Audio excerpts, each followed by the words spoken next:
Sejam bem-vindos ao nosso canal e o assunto de hoje é projeções cartográficas.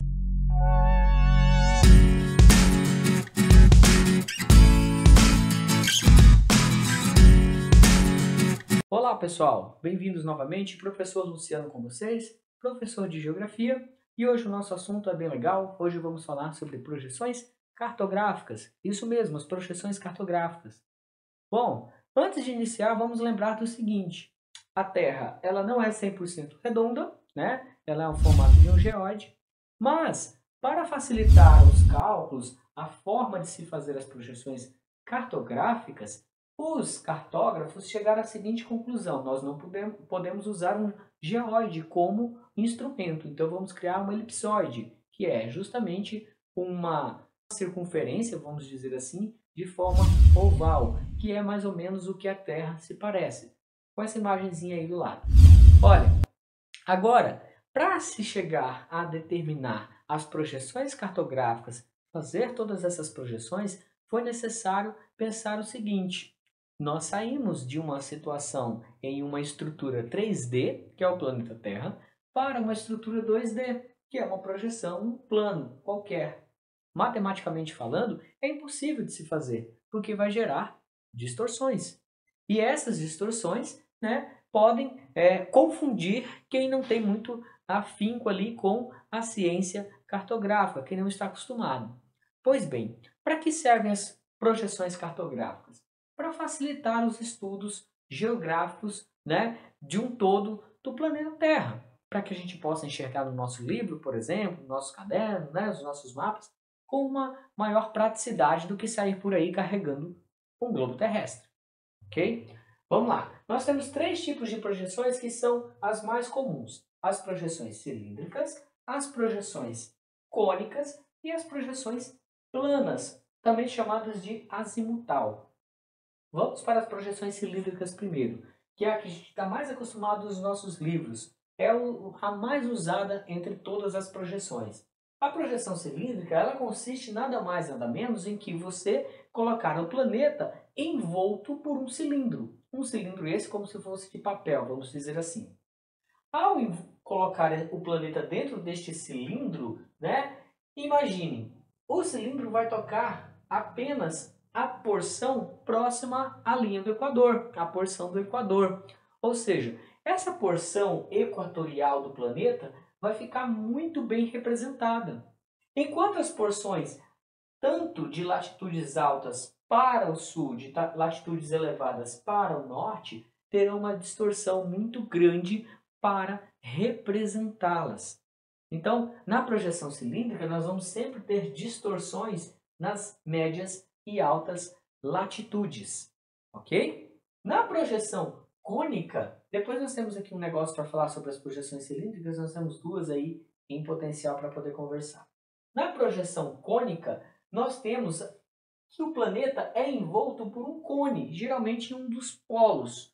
Dessa maneira, as regiões de médias latitudes, né, ficam bem representadas. Exemplos, dos Estados Unidos, nós podemos usar esse tipo de projeção para representar a Rússia, para representar a China, para representar a Europa, uma boa parte da Europa. Então, esse tipo de projeção ela é usada para as médias latitudes. E a projeção plana ou azimutal. Essa projeção consiste em quê? Em como se fosse um papel tangenciando um ponto específico do planeta Terra. Esse ponto específico sendo tangenciado, ele vai ser tocado e, consequentemente, ele vai ser o ponto melhor representado, apresentando ali a menor distorção na projeção.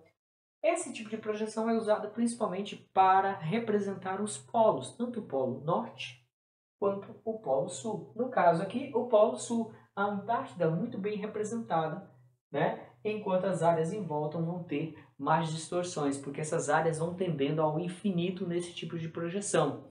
Essas projeções apresentam muitas distorções conforme você afasta do centro, né, de posicionamento, de toque ali, digamos assim, com o planeta. Pois bem, vamos voltar aqui na projeção cilíndrica, que tem uma coisa legal para a gente falar. Da projeção cilíndrica, nós temos duas projeções muito importantes. Dentro da geografia, sempre se estuda essas duas projeções, que é a projeção de Mercator, que surgiu lá no período das grandes navegações, Uma projeção excelente, inclusive, para a navegação, porque ela conserva os ângulos e as formas dos continentes. A essa projeção nós damos o nome de projeção conforme, porque ela tem essa conformidade. Você consegue olhar para ela e ver que os ângulos, né, das latitudes e longitudes foram conservados e que os continentes estão, né, as suas formas mantidas. Qual é o problema de Mercator? A distorção. Na projeção de Mercator, o exemplo mais clássico é sempre a Groenlândia.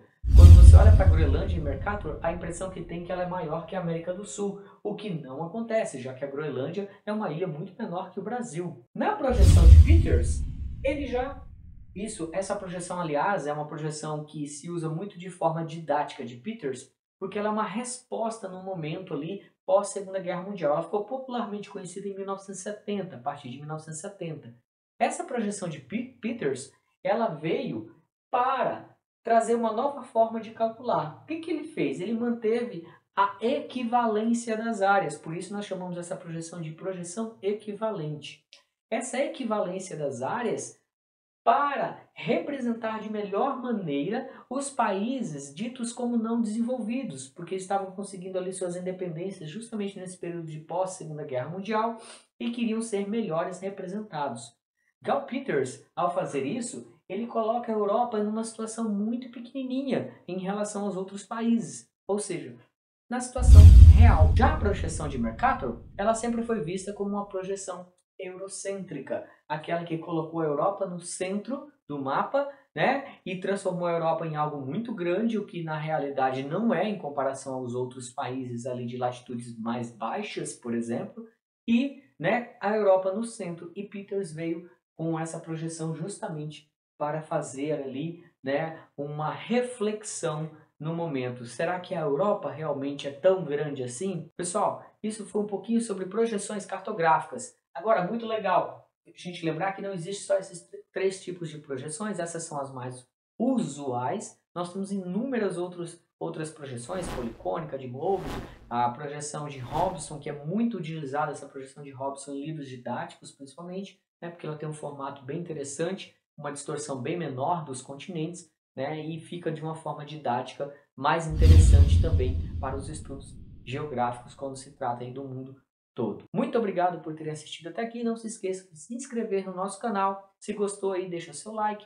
E, por favor, deixe comentários também, sugestões, conversas, alguma dúvida que vocês ficarem. Siga as nossas redes no Instagram, @latitude10 e no Facebook também, @latitude10.